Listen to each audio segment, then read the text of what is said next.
lá tem Hermeto tocando sua trombeta numa retreta, quebrando tudo legal. E Paulo Freire chacoalhando educação de coração, agitando... Gente, vamos ouvir o Otair, e aí no final da apresentação dele a gente faz aquele exercício comparativo entre as histórias também que ouvimos hoje. Otair, é contigo, manda ver. Olha, falar depois da Ana Rita, né, com essa riqueza, fica complicado. Mas que ótimo, né? Que ótimo, porque eu acho que com a minha história a gente vai trazer um outro elemento do Cajamar, Nilton. Né? Marco, Tânia, Tereza, Marquinho, Madá e Anitta. Que foi essa capacidade que o Cajamar teve de juntar os diferentes. Os diferentes, né? Apesar de ter essa certa identidade com o PT e etc. e tal, né? Mas eu, por exemplo, vim de uma trajetória totalmente diferente. Né? Nasci no Morro do Tuiuti, aqui, a família negra numerosa, que Madá teve o carinho de conhecer, né? Madá, né? Alguns, a dona Zilda, 88 anos, a heroína, minha mãe, ela falando, gostei muito da Ana Rita falando de mulheres, né? Então eu exalto a minha mãe desde cedo, porque quando eu saí doutor, eu falei aqui, ó, essa aqui, entendeu? Fez um filho doutor no meio entre 8, 10, família numerosa, um negro, que era o 151º negro doutor do país, né?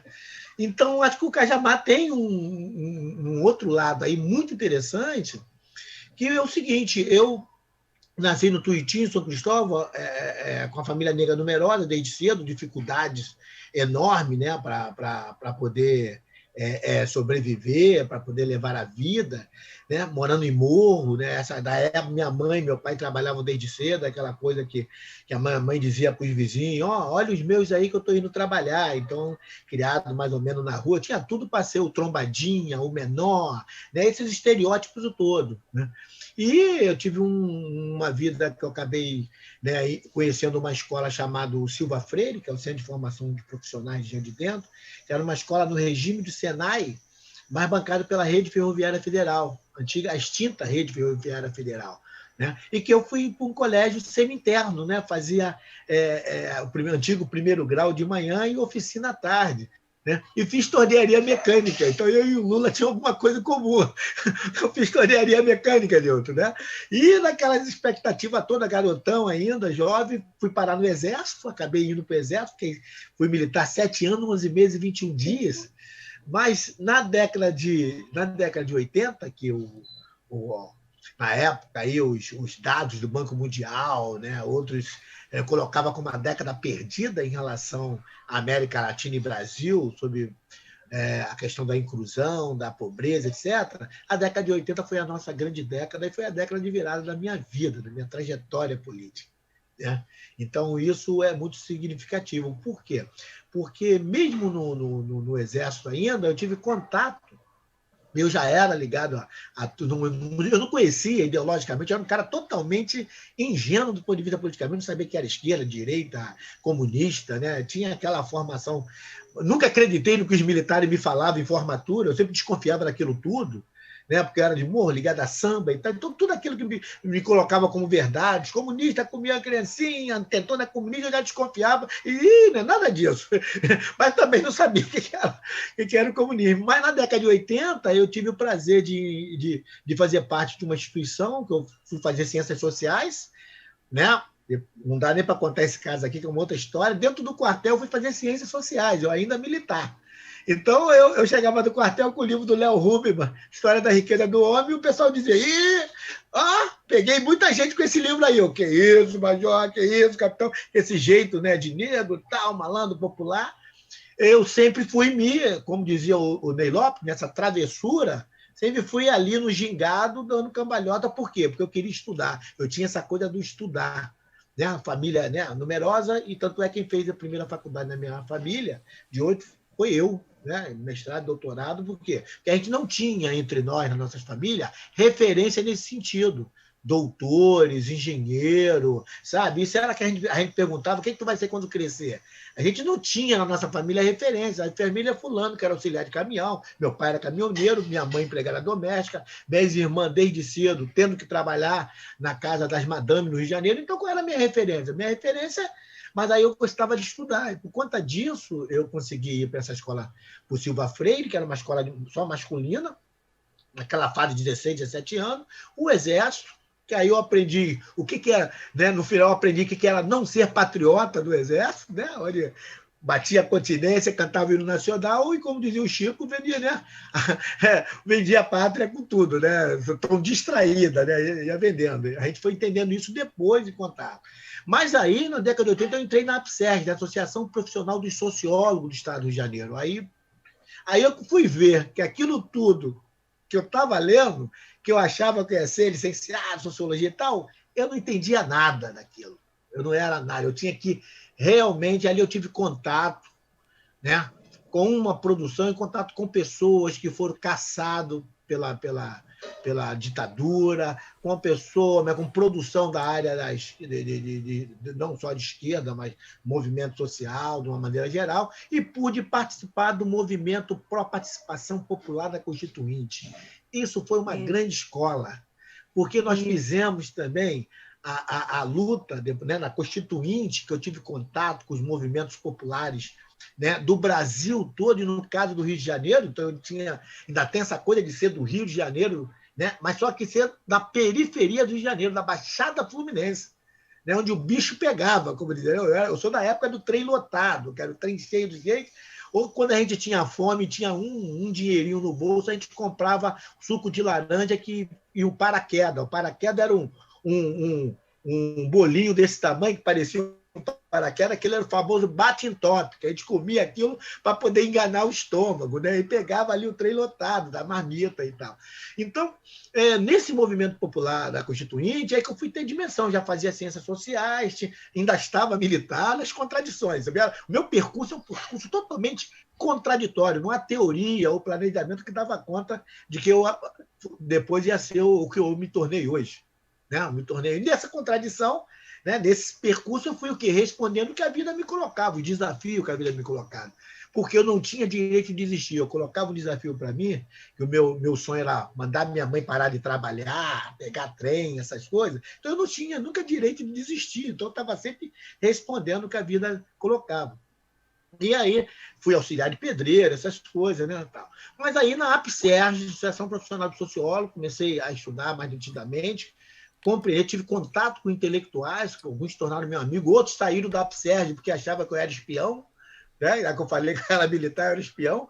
Participei do primeiro Congresso Nacional de Sociologia, dos sociólogos, né? Porque aí eu descobri também o seguinte, tinha a sociologia tinha dois, como dizer assim, grupos, né? Tinha os príncipes da sociologia, os sociólogos acadêmicos, né? Universidade, intelectuais e tal, que a gente lia os livros deles, ficavam maravilhados, e tinha os sociólogos, né? Que militavam nos partidos, que estavam no mercado de trabalho, e que aí tinha dois movimentos, um que levava a Sociedade Brasileira de Sociologia e outro que levava a Associação Nacional dos Sociólogos, né? E eu era da APSERG, que era uma pré-sindical, para se tornar sindical. E nesse processo eu participei do retorno da sociologia ao ensino médio, da luta pela carreira de sociólogo e aí do movimento para a participação popular na Constituinte. E esse movimento foi fantástico, a gente andava tudo no Rio de Janeiro, Baixada Fluminense, morro e via desde mulheres, negros, né, deficientes, todo mundo discutindo, porque, não sei se vocês lembram que eles fizeram o Centrão, e a gente fez as emendas populares. E aquilo ali era uma batalha cotidiana, não sei se o Marco lembra disso, era uma batalha cotidiana, que eu chegava na universidade, aí os sociólogos da sociologia olhavam aquilo ali, sociologia, ensino médio, plano de carreira, né? Isso aí a gente era menor. Então, como eu já nasci discriminado, como dizia o Martim da Vila no samba dele, então o problema da discriminação para mim não era problema. Então já era visto mesmo. Só que a gente tinha audácia, invadia as salas de aula, aquela coisa da militância. Tanto é que eu recuperei essa coisa que foi falado aqui do Militon. E aí, nesse processo, né? Eu me aproximo mais da questão ético-racial, que sempre teve em mim, né? Defendendo. E eu fui, então, sair do quartel, essas coisas todas. Aí eu conheci uma outra instituição que foi fundamental na minha vida, inclusive para estar no Cajamar, que foi o Centro de Articulação de Populações Marginalizadas. Mas lembra, né? O CEAP, naquela época, ex-aluno da FUNABEM, com um grupo de intelectuais da classe média, fundaram o CEAP naquela época das ONGs. Aí eu ouvi a Ana Rita falar, naquela época que as ONGs ainda estavam no olhar internacional, Betinho Cuibase, né? Então, o movimento de 80, isso tem que ser falado, nosso grande aprendizado. Eu tenho um monte de materiais do CEAP aqui em casa. Exatamente. Então, ali eu estava recém-formado na licenciatura em Ciências Sociais, passei a fazer complementação do bacharelado na UERJ, e estava no CEAP, e aí eu estava me sentindo intelectual orgânico, né? É aqui! Né? E aí, então, a gente vinha de uma história do movimento negro, né, de um lado, questão das mulheres negras, do lado, questão da criança e adolescente, porque a gente foi um dos que lutamos por o Estatuto da Criança e Adolescente contra o antigo Estatuto do Menor, ou Código do Menor, da antiga FUNABEM, em São Paulo, FEBEM. Então, eu lidei, essa turma era a turma que montava o CEAP, com a questão racial. E eu conheço, aí eu fui, pintou um curso aqui, eu era do CEDOM, sem documentação, a gente já produzia e tal, naquela ideia do intelectual orgânico. Tem um curso aqui, eu olhei lá, Inca, Cajamar, o que é? E a gente tinha algumas pessoas dessa época que eram ligadas ao PT, mas nós não éramos do PT.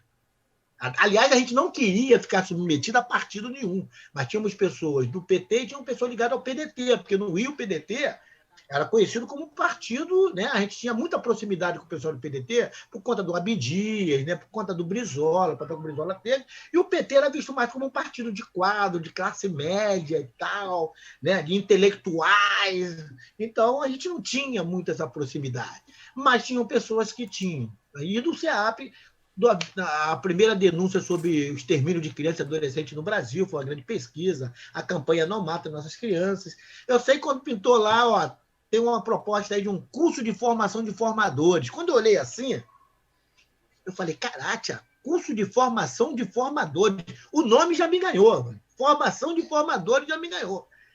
Aí eu fui para o Cajamar. Quando eu chego no Cajamar, eu lembro que eu peguei o cometa aqui ainda, não tinha a mínima ideia, não era acostumado a viajar, essas coisas todas. Eu chego no Cajamar, fico naquela rua lá na Anguera, né? Aí vejo aquele negócio do outro lado, vou lá sozinho com a mala. Aí eu vou para a turma do Cajamar, olho para o lado. A Anguera, quilômetro 45,5. Era isso aí. Pô, tinha que ir tudo anotado aí, mano. Tudo anotado, porque eu não tinha a mínima ideia que era também o estado de São Paulo, que é uma loucura. São Paulo é um país, né, cara? Tal. Aí eu chego no Cajamar, olha assim, em Madalena. População de rua, fulano de tal, movimento menino e menina de rua de Brasília, Beltrán, movimento de mulher de Erechim, Rio Grande do Sul. Fulano, eu falei, caraca, é aqui que eu quero. É aqui. Aí conheci a Tenona, então eu me apaixonei. Aí, na verdade, o Cajamar foi uma paixão logo de cara. Eu adorava o que eu estava ouvindo, porque eu tinha formação mais ou menos acadêmica, eu nunca fui academicista também naquela época, né? Mas tinha formação acadêmica, ciências sociais, li Marx, Weber e tal. E a forma que o Cajamar estava trabalhando, né? Aquele curso, né? Eu falei, caramba, isso aqui é fantástico, isso aqui tem que ser exportado, isso aqui tem que chegar na escola pública. Eu falei, isso aqui tem que chegar na escola pública, a escola pública tem que ser assim, a universidade tem que ser assim. Entendeu? E aí é que eu fui ter dimensão do que era realmente movimento social, o que era movimento popular, educação popular, Paulo Freire, dialega do concreto, Corel Kozik, e uma coisa que eu nunca mais esqueci, né? Que ficou na memória e recentemente está colocado: planejamento estratégico situacional. Aquilo me deu um impacto. Não, aquilo ali eu olhei, aí falei, caraca, maluco. Aí eu fiquei todo empolgado, né? Aí também você fazia formação, fazia uma dinâmica, daqui a pouco estava cantando música, daqui a pouco estava escrevendo poesia. Eu falei, caramba! Entendeu? Então, a ideia de uma formação integrada nas diferentes dimensões, onde você trabalhava o cognitivo, o conhecimento acadêmico, o afetivo, né? As relações, tivemos algumas tensões no grupo, né? Tensões brabas que tiveram que sentar. E detalhe, também a separação. Ali no Cajamar eu fui ter uma noção da separação de movimento popular e movimento sindical, meu. Porque teve uma hora que o bicho pegava. E vinha aí os movimentos sindicais, a turma chegava pesado e a gente tinha que peitar, né? Porque a questão do machismo, a questão do racismo, são questões muito caras para nós, né, Ana Rita? E isso acontecia muito entre nós. E aquilo ali era e a gente não tinha um espaço para dialogar sobre essas coisas, né? Eu me lembro que uma vez, não sei quem lembra, de uma noite lá, quase saiu uma via de fato entre o nosso grupo, nossa turma, com o grupo sindical da CUT.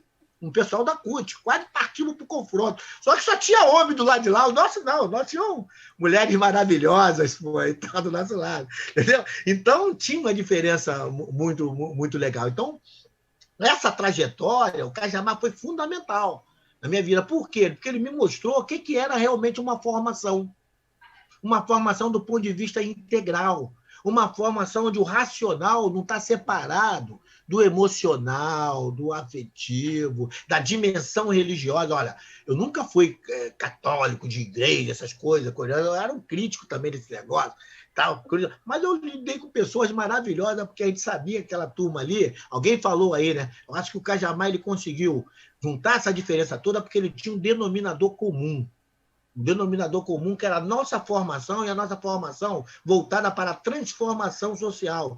E a transformação social começava com a transformação da nossa realidade, do nosso espaço, desde a nossa instituição, da nossa sociedade. Então, eu me lembro que eu nunca mais esqueci também, Marco, quando eu fui trabalhar a questão do conhecimento, né? E eu usei isso, aí eu pude usar isso em sala de aula e tal, que era, para que se conhece? Se conhece para transformar a realidade. E aquele sentido, aquela dimensão do conhecimento, para lidar com a dialética, né? Da realidade, da abstração, quer dizer, o concreto, a abstração, o retorno ao concreto pensado, abstrato. Eu nunca mais esqueci dessas coisas. Por quê? Porque isso me deu aquilo que a universidade não me deu. A universidade, se ela me deu, de um lado, contato com o marxismo teórico e tal, o Weber, a sociologia compreensiva de Weber, o positivismo de Durkheim, quer dizer, aquela formação acadêmica, o Cajamar me deu uma outra coisa mais ainda, ele me complementa nesse sentido, né, de lidar com a realidade brasileira e com o mundo que a gente estava lidando, era essa formação aqui, esse tipo de conhecimento, de transmissão de conhecimento, com essas metodologias participativas. Eu nunca mais esqueci. As metodologias participativas. E eu adorava aquilo. Então, a gente estava numa plenitude do ponto de vista da formação. E um momento também nosso, eu acho que um momento das nossas vidas, coincidiram também da vida de cada um, com as suas diferenças, com as suas histórias, trajetória. O que houve também ali foi um conjunto, uma confluência de convergência, o momento histórico do país também, a conjuntura política também. Então, acho que diferentes fatores, né, desaguaram ali no Cajamar, e lamentei muito quando eu soube que o Cajamar não teve a vida que deveria ter do ponto de vista da sua longevidade. O contato que eu tive com figuras históricas como Apolônio de Carvalho, Jacó Gorender. Lembram disso, meninas e meninos? Pô, aquilo ali era mágico, cara. Tu lê os caras, tá lá com os caras. Quando eu falo isso para meus alunos hoje, ele fala, professor, o senhor está contando história. Eu falei, estou contando história, claro. Pô, os caras vão morrendo, estou contando história. Então, quer dizer, o Cajamar deu essa proximidade. Agora, se deu isso de um lado, deu algumas frustrações para o outro lado. Porque nós saímos dali, depois de todas aquelas etapas, cheios de gás.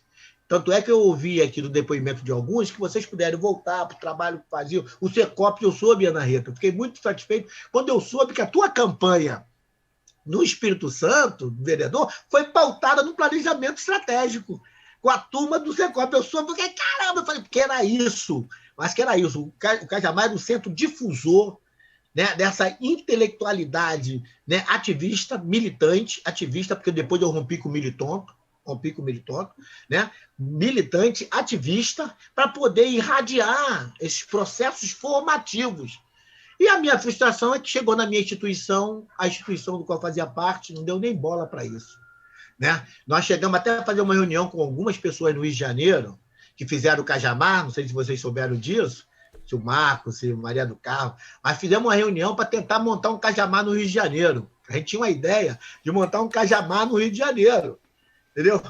Mas, para isso, a instituição que eu fazia parte também tinha que estar engajada nisso, e eu não pude utilizar, do ponto de vista orgânico, institucional, né, toda aquela potencialidade, Isabela, que o Cajamar, né, favoreceu, nos forneceu.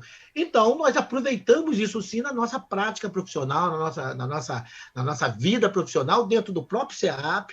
Depois do CEAP, nós rompemos com o CEAP por uma série de razões, que tem a ver, inclusive, com o PT do Rio, né, que para criar o núcleo da criança e adolescente foi terrível, para trazer questão racial, questão dentro do PT, foi umas coisas. Naquela época tinha os núcleos do PT, não sei se vocês lembram do núcleo do PT. O PT tinha núcleo de formação na favela, na comunidade e tal. Essas coisas se perderam. É uma grande perda. Nós temos que falar dessas perdas. No futuro, olhando para frente, não podemos esquecer esse passado, para não repetir, nem como farsa, nem como tragédia, né? Então, saí do CEAP e montamos o CIVITA, Instituto Cívico de Desenvolvimento Político e Social. E um dos trabalhos nossos era o acompanhamento parlamentar, porque a semelhança do que o DIAP e o INESC fizeram ao longo da Constituinte, né, botando o nome lá do parlamentar, nota, etc. e tal, nós queríamos inaugurar a primeira experiência municipal no Rio de Janeiro. E inauguramos. Começamos a fazer relatório parlamentar. E a Câmara Municipal do Rio tinha uma bancada altamente progressista, do PT, PCdoB, era o Edson Santos, Bittar, tá entendendo? Jurema Batista, tinha uma turma. Então, nós fizemos um projeto achando que os nossos amigos de esquerda iriam adorar a ideia, porque a ideia é a gente produzir os nossos acompanhamentos, municiar as comunidades, né? Dar as informações, o que faz o vereador, para que serve o vereador, para que serve a Câmara, acompanhar os projetos para depois, dali a 4 anos, votar nos candidatos que tinham uma vida parlamentar efetiva, com produção na área legislativa, né? Na área de nossos interesses. Olha, foi uma outra frustração, foi um grande engano, porque a turma de esquerda não topou nada. Quando ajudava naquele sentido. Tá bom, pode ir lá e imprimir lá na impressora tal. Ou seja, não viram nenhuma importância no trabalho que nós fizemos. Mas aí continuamos. Acabou que, a partir daí, pessoal, eu vou para uma relação mais acadêmica, vou para a UERJ, complemento, vou fazer mestrado, faço um trabalho sobre legislativo municipal, depois vou fazer doutorado, né? E, para encurtar, eu realizo um grande sonho, que não estava na minha trajetória, que foi entrar para o quadro docente da Universidade Federal Rural do Rio de Janeiro. Hoje, eu sou professor doutor associado à Universidade Rural, sou membro do Laboratório de Estudo Afro-Brasileiro e Indígena, porque a questão racial, ações afirmativas. Adorei quando a Ana Rita deu a informação de que ela foi uma das ações afirmativas, porque lá na época, lá atrás, Ana Rita, era o Abdias. O Abdias era o nosso grande baluarte lá da questão racial, Abdias do Nascimento, e a gente sabe que até hoje as ações afirmativas ainda não foram implementadas da forma que gostariam, mas elas estão aí. O PAIN hoje tem um projeto de lei, inclusive, para efetivar na pós-graduação. Tem muito que caminhar ainda para discutir nesse campo. Então, eu estou lá e, recentemente, eu fiz contato com o Marcos Arroio. Eu ia falar Marcos Arruda, até o Marcos Arruda, eu ia falar Marcos Arruda, olha, que foi fantástico, né? Através da Maria do Carmo, porque eu me candidatei à direção do Instituto Multidisciplinar, que vem com processo de expansão, porque uma coisa que eu sempre falei, o pessoal explorou muito pouco na eleição de 2018, que foi que o governo Lula mudou o mapa da rede pública federal de ensino, seja ensino médio, seja ensino superior, do país. Ele mudou o mapa, com o processo de expansão, visando a interiorização e a metropolização, né, das grandes universidades públicas federais e também dos centros federais. É uma coisa que não tem precedente, não tem exemplo na nossa história, de um impacto fantástico, e isso ficou mais ou menos invisibilizado dentro do próprio PT, dentro do próprio partido. Né? Esse seria o grande trunfo para 2018, nós não usamos isso como grande trunfo, porque caímos na armadilha, mas aí é outro debate que a gente vai ter que fazer, dessas armadilhas que o sistema, que a lógica política nos coloca. Então, o que acontece? A importância do Cajamar. O Cajamar nunca mais saiu de mim. O Cajamar, mesmo a instituição, o CEAP, não, o Cajamar nunca mais saiu de mim. Até hoje, eu tenho, dentro das minhas características, na maneira de dar aula, abrir a aula com a poesia, botar a rapaziada para tocar o violão, e o aluno se assusta, não estou acostumado a isso. Né? Fazer algumas coisas, trazer a participação da turma. Claro que o limite institucional da escola formal, ela é terrível, porque ela te tritura. A tal da liberdade, ela está engessada, mas o Cajamar nunca mais saiu de mim. Por isso que eu coloquei esse provérbio africano que eu uso esse e um outro. Eu uso esse: se quer ir rápido, vá sozinho; se quer ir longe, vá em grupo. E o outro que eu uso é o seguinte, né? E eu usei na nossa campanha que eu ia falando, eu fiz contato com o Marco, porque pela primeira vez eu pautei numa campanha dentro da Rural, no maior instituto, né, acadêmico, administrativo, a ideia de um planejamento estratégico situacional. E aí fizemos contato com o Marco. Não vamos abandonar, Marco, apesar de eu não fui eleito, mas a ideia não é abandonar, porque, conversando com o Marco, não houve ainda essa experiência dentro de uma universidade, de um instituto que vem com a expansão, então é fora do centro de seropédica, que a Rural, o centro dela é seropédica, e nós fizemos uma crítica chamada serocentrismo, né? E porque a gente está em Nova Iguaçu, na Baixada Fluminense, a Tereza conhece bem a Baixada, porque ela tinha uma colega aqui, a Tereza Renault, né? Tereza Renault, que é uma colega, né? Parceira, né? E que a gente estava pontuando já a necessidade de a gente pensar do ponto de vista estratégico, de trazer essa inovação na gestão pública de uma universidade federal. Infelizmente, isso não ocorreu, mas o Cajamar nunca mais saiu de mim por conta da concepção de formação que o Cajamar imprimia, né? Do projeto formativo que ele trazia em relação aos movimentos sociais, ao movimento popular, tá? Das metodologias participativas, né? Da questão do planejamento estratégico situacional, né? E isso que foi falado, que o Newton depois complementou, do afeto, do carinho, do olhar para o outro que é diferente, e olhar para o diferente, não com desdém, não com um olhar desmerecedor, mas o olhar como igual, porque somos igual e diferente. O olhar com carinho, com amor, com afeto, e de ver quem falou, aí eu lembrei do Nietzsche, né, da Gaia Ciência, quem falou que para fazer ciência, mas não tem que ser aquele cara sisudo, tem que ser aquele cara que não dá atenção ao aluno e tal. O Cajamar, ele quebrou com esses paradigmas. Então, o Cajamar é um paradigma na formação popular brasileira, do ponto de vista formativo. Então, é esse que eu queria trazer, o Cajamar como esse paradigma, e trazer aqui que a gente tem um compromisso. Por conta disso tudo, nós temos um compromisso, todos nós, que é colocar esse paradigma como grande referência no papel, essa experiência, essa memória, essa história, para que outros que não viveram o Cajamar possam sentir a necessidade de construir os seus Cajamares por aí. E com isso eu finalizo, né, e agradeço, né, com o ditado que ultimamente eu uso, cunhado por mim mesmo, que é, né, sozinhos somos bons, juntos somos melhores. Obrigado.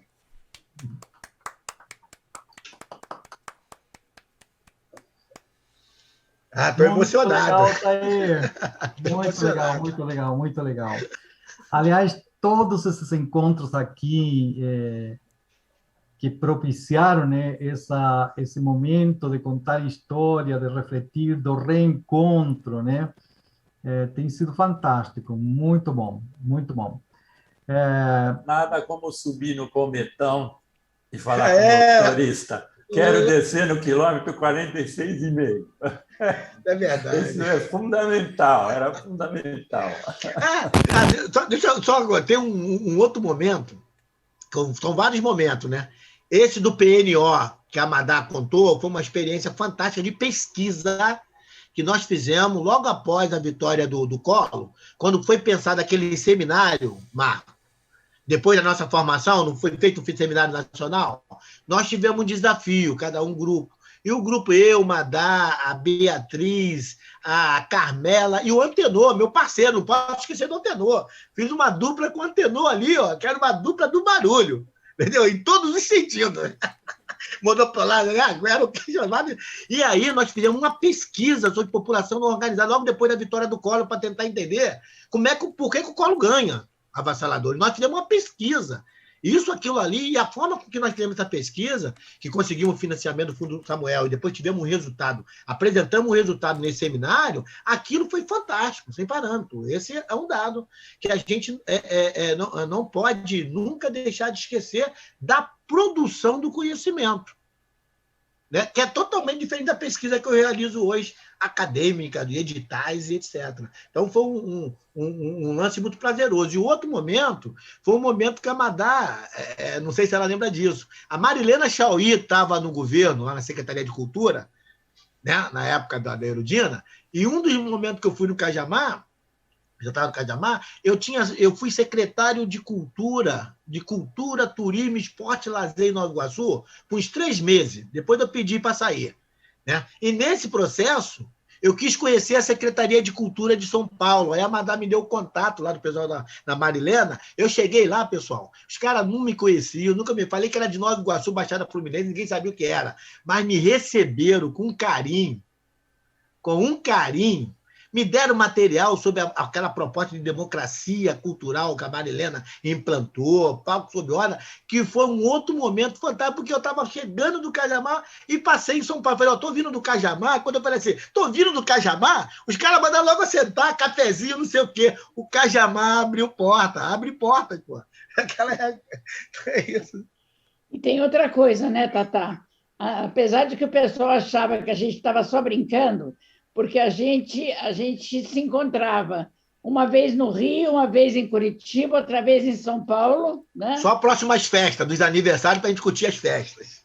Pois é. Daí a gente se encontrava na piscina do Cajamar, na mesa de cerveja, e, portanto, a gente dava uma impressão de que a gente estava só folheando. Isso. Mas, enquanto isso, o trabalho acontecia e teve qualidade, ele foi muito bom. Entendeu? Exatamente. A gente conseguia provar, porque a gente chegava nas cidades na sexta-feira à noite, trabalhava sábado o dia inteiro, isso. No sábado à noite é que a gente ia para a farra, né? E na domingo cedinho a gente voltava para São Paulo, né? Ou para onde a gente fosse. Isso né? mesmo. Valeu muito a pena, foi muito rico. Né? Eu tenho muita saudade daquele tempo. Muito legal, muito bom. Gente, vamos fazer uma rodada de uns 10 minutinhos. Estou aqui acompanhando o relógio, já avançou um pouco o horário, e eu queria também dar uma resposta àquilo que a Tânia propôs, né, de situar um pouco, né, para a Ana Rita, para a Teresa, né, quais são as propostas que estão amadurecendo nesses encontros, né? Acho super importante ter essa noção e contar com vocês, mesmo que não seja sempre, mas somarem nesse empreendimento novo que estamos tentando tocar para frente. Mas vamos lá, alguém tem algum comentário? Alguém tem... Tânia? Eu quero só falar que eu estou super feliz de saber que o Odair é do Tuiuti. Eu e o Brasil inteiro ficou super feliz desde 2018, né? Então, assim, já pus um monte de comentário aí no grupo, não vou me prolongar, não, mas muito legal. Espero que você frequente bem a quadra da escola, porque o dia que eu for te ver, eu quero ir lá conhecer. Vamos lá no Tuiuti, fica ali, a quadra do Tuiuti fica embaixo do viaduto, perto do Pedro II. Temos amigos nossos lá. Muito bem. Eu acho que a Madá, não sei se na época da Madá, nós chegou próximo ao Carnaval, não sei se eu levei ela no Leão de Iguaçu, eu sei que eu levei a turma aí em algum lugar, no Rio, não sei se foi na Lapa. O Carnaval a gente passou no Rio, isso eu lembro.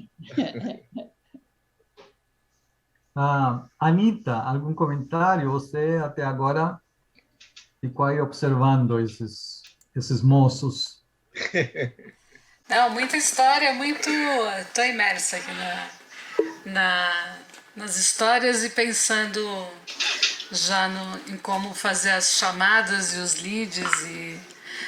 E aí eu só queria aproveitar, Marco, já que você me deu a palavra, porque eu estava falando aqui um pouco antes de você chegar, para a gente também definir qual vai ser o formato de registro desses momentos, pro blog, para a gente dar continuidade para essa questão do nosso registro. E dizer para o Otair que eu fui da turma seguinte, né? Eu não participei junto com eles, então esse é o primeiro contato mais próximo, assim, e está sendo delicioso saber a trajetória da Ana Rita, agora do Otair. Eu estava na turma seguinte, que tinha acho que 3 ou 4 pessoas, tinha 4 pessoas do CEAP, então...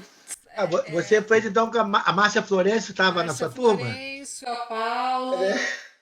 Paula, que veio a turma depois. A turma depois. E foi uma turma muito querida. Então, assim, muito, muito legal. Mas essa frase que foi no final aí do paradigma da educação, o Cajamar foi um paradigma da educação, vai ser a chamada aí, vai ser o título dessa segunda parte aqui da nossa conversa. Mais algum comentário? Alguém gostaria de comentar alguma coisa? Tereza? Isso. O Otair fez a diferença naquele grupo, né, Ana Rita? Fala sério. Todos nós. Porque realmente ele chegou dando muita vida, foi muito bacana. Foi inesquecível, viu, Otair? Não é só porque você visitou o Espírito Santo, viu que foi maravilhoso, e eu correndo para cá, como sempre, né? Agora eu estou mais quieta, né? Mas eu corria muito, mas foi maravilhoso. E depois, quando você encontrou minha grande amiga, minha irmã Dona, que eu estou sempre, estou sempre por ali, meu horror e tal, temos bastante amigos por ali. E quando você encontrou, eu disse, pronto, reencontrei o Otair. Então, e agora, Maria do Carmo e o Barco nos possibilitam essa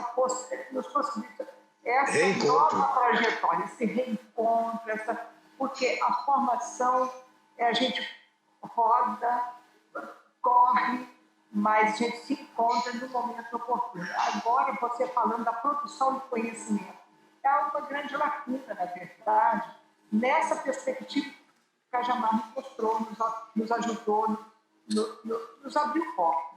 Então, eu acho que é por aí. Então, eu agradeço muito poder te ver hoje, relembrando a sua trajetória, muita coisa, a gente ouviu você lá, quanta coisa você caminhou, quanto caminho você fez depois. Então, eu só agradecer.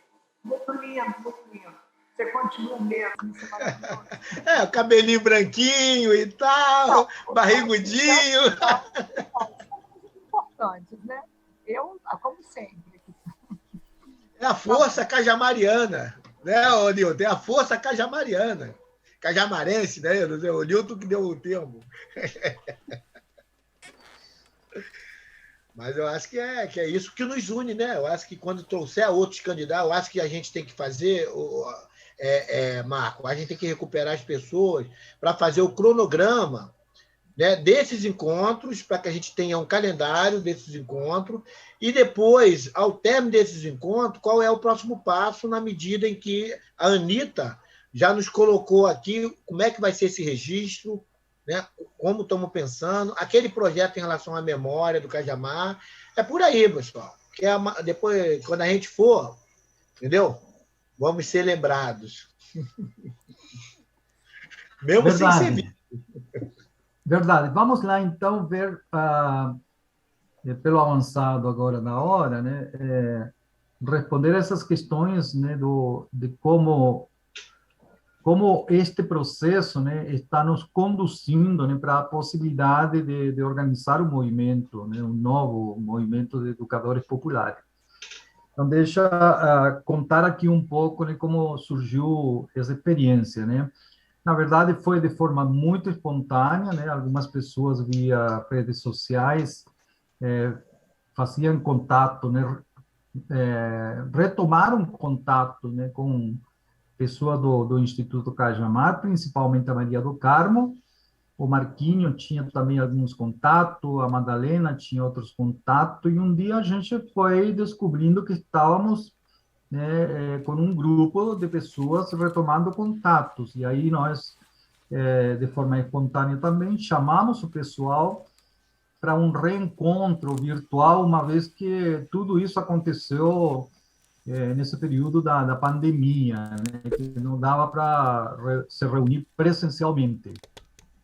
Então, de forma espontânea, surgiu, né, a proposta de a gente começar, né, a incentivar o reencontro, convidando sempre mais alguém para integrar esse grupo.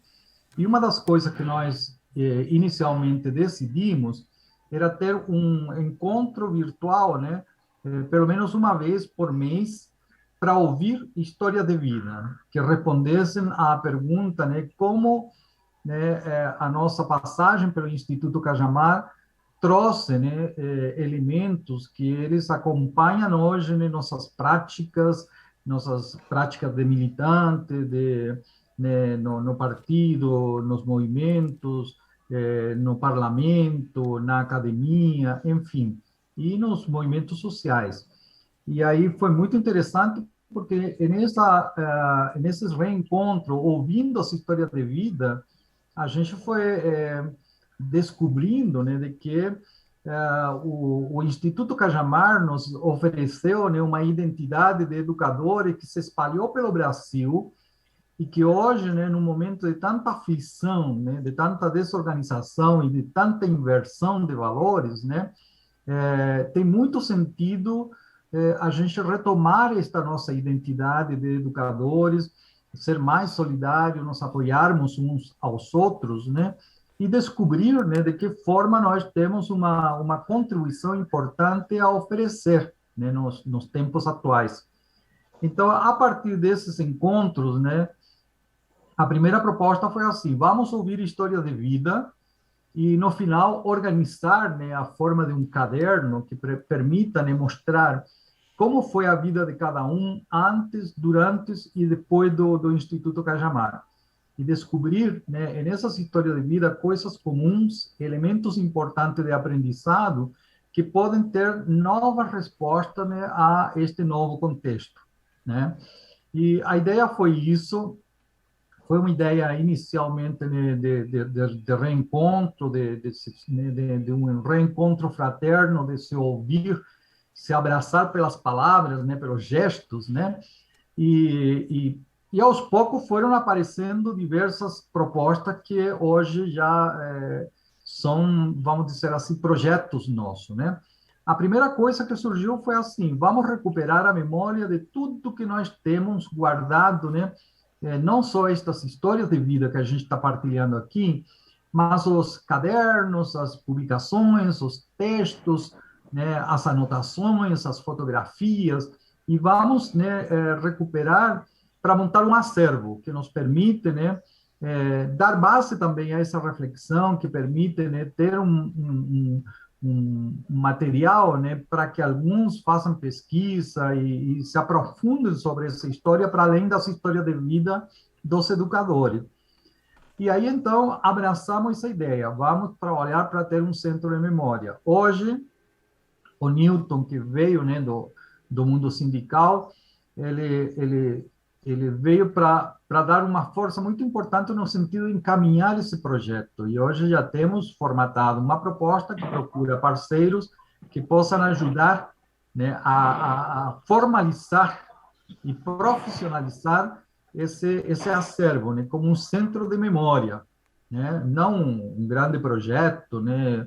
Não é um museu, né? É um centro, né, de memória, né? Uma coisa mais modesta, mas que tenha muito conteúdo a oferecer. E aí, o Newton também nos ajudou. Nós já tínhamos ido atrás de procurar um sistema, né, mais moderno, né, que permitisse, via web, né, partilhar arquivos que nós temos. Então, nós fomos atrás de procurar um software, né, que permitisse partilhar, né, e depositar, né, documentos de forma virtual, né? E aí, nessas buscas, né, nós lembramos que a TVT tinha, né, cópias, né, dos vídeos que foram feitos, de alguns filmes, de algumas gravações, eles herdaram esse material, né, os audiovisuais, né? E nessas buscas também encontramos Newton, que lembrou, né, que a maior parte do arquivo, né, material, documentos, coisa e tal, que havia na nossa pequena biblioteca e na nossa salinha pedagógica, né, estão, né, em São Bernardo, aos cuidados do Sindicato Metalúrgico. Então, oi?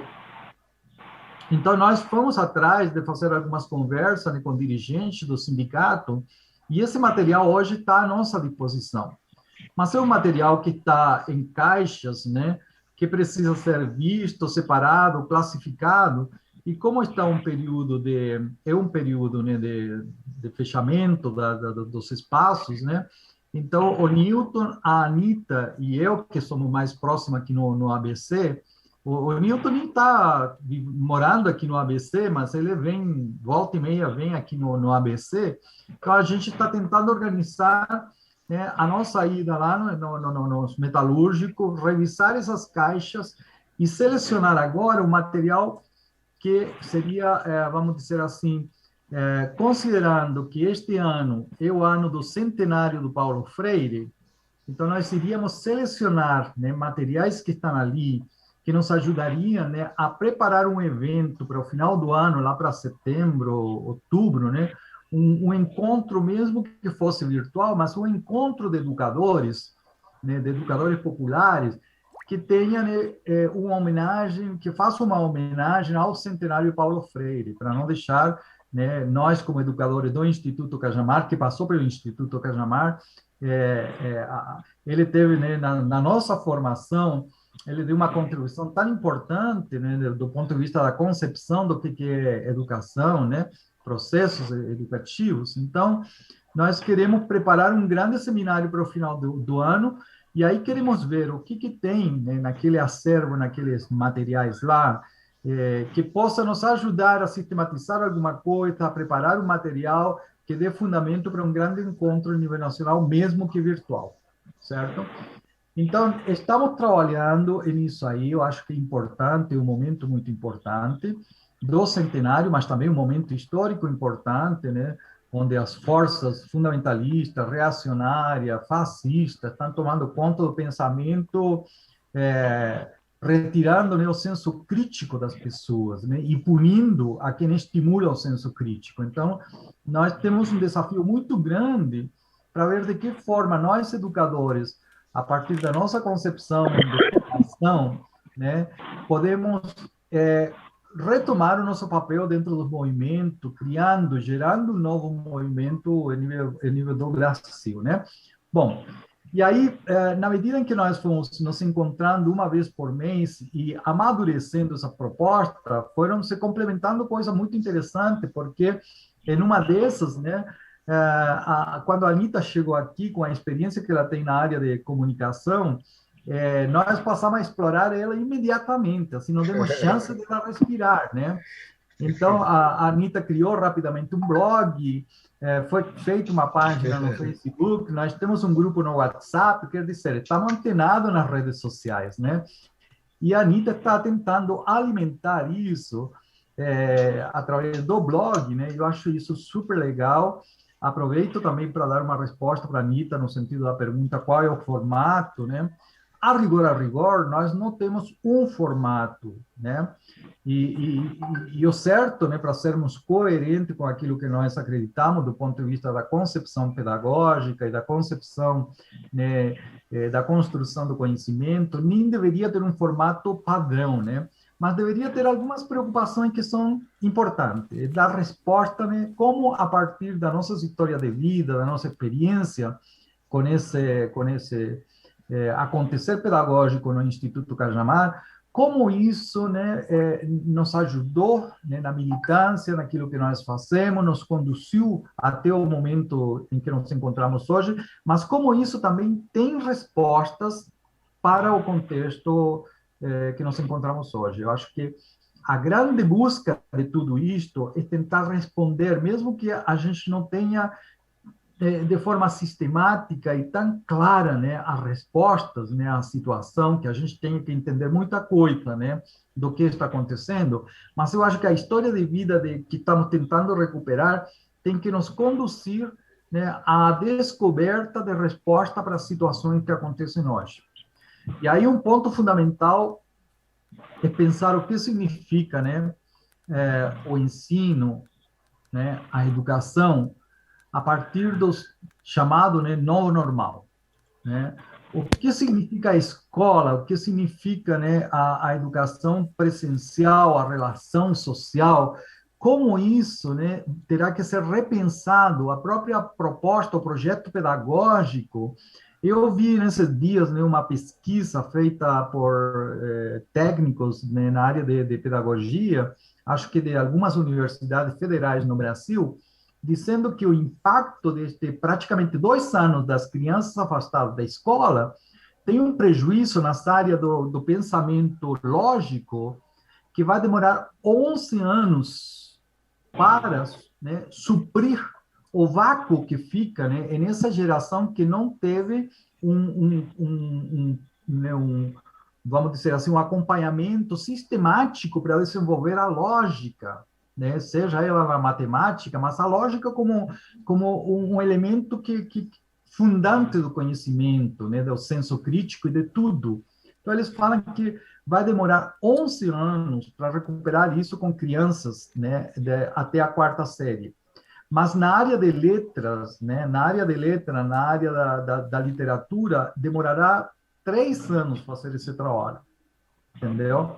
Então, se você transfere esta preocupação de qual é o impacto desta ausência da escola, a escola não como uma instituição, mas como o espaço onde as pessoas, né, constroem conhecimento em relações que são sociais, que são, né, às vezes são relações até tiranas, autoritárias, mas são espaços de socialização, né, que permite, em algum momento, até, né, desenvolver o senso crítico das próprias relações, de como se constrói, né, o conhecimento dentro dos espaços, né, das escolas.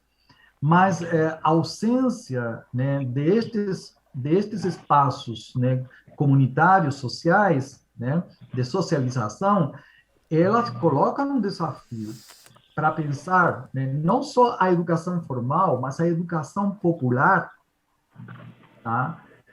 Porque há uma coisa que não foi estudada até agora, mas uma coisa que é preciso estudar. O fundamentalismo religioso, principalmente do neopentecostalismo, né, aliado a essas doutrinas, né, que o Bolsonaro promove, né, do negacionismo, da terraplanagem, a negação da ciência, e tudo isso, gente, nas comunidades, isso tem um impacto terrível, somado, né, ao controle que as milícias exercem para proibir que as pessoas tenham até liberdade de praticar sua fé religiosa, entendeu?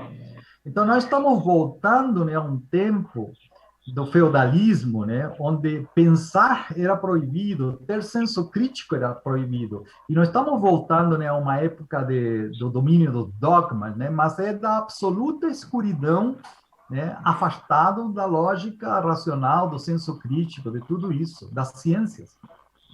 Então, nós temos um papel como educadores populares de pensar de que forma, né, as organizações, né, populares, né, nas comunidades resistem, né, ao avanço, né, deste negacionismo da ciência e da razão, né? Acho que é um desafio fundamental, e no encontro nacional sobre o centenário Paulo Freire, acho que nós temos que colocar essas questões em pauta e já trazer para dentro uma reflexão, se a gente ainda não tem resposta, mas trazer os pontos, né, e fixar muito claramente quais são os pontos que incidem sobre a organização popular, sobre o projeto de uma sociedade democrática, libertária, né, tudo isso. Então, temos um desafio muito grande, muito grande.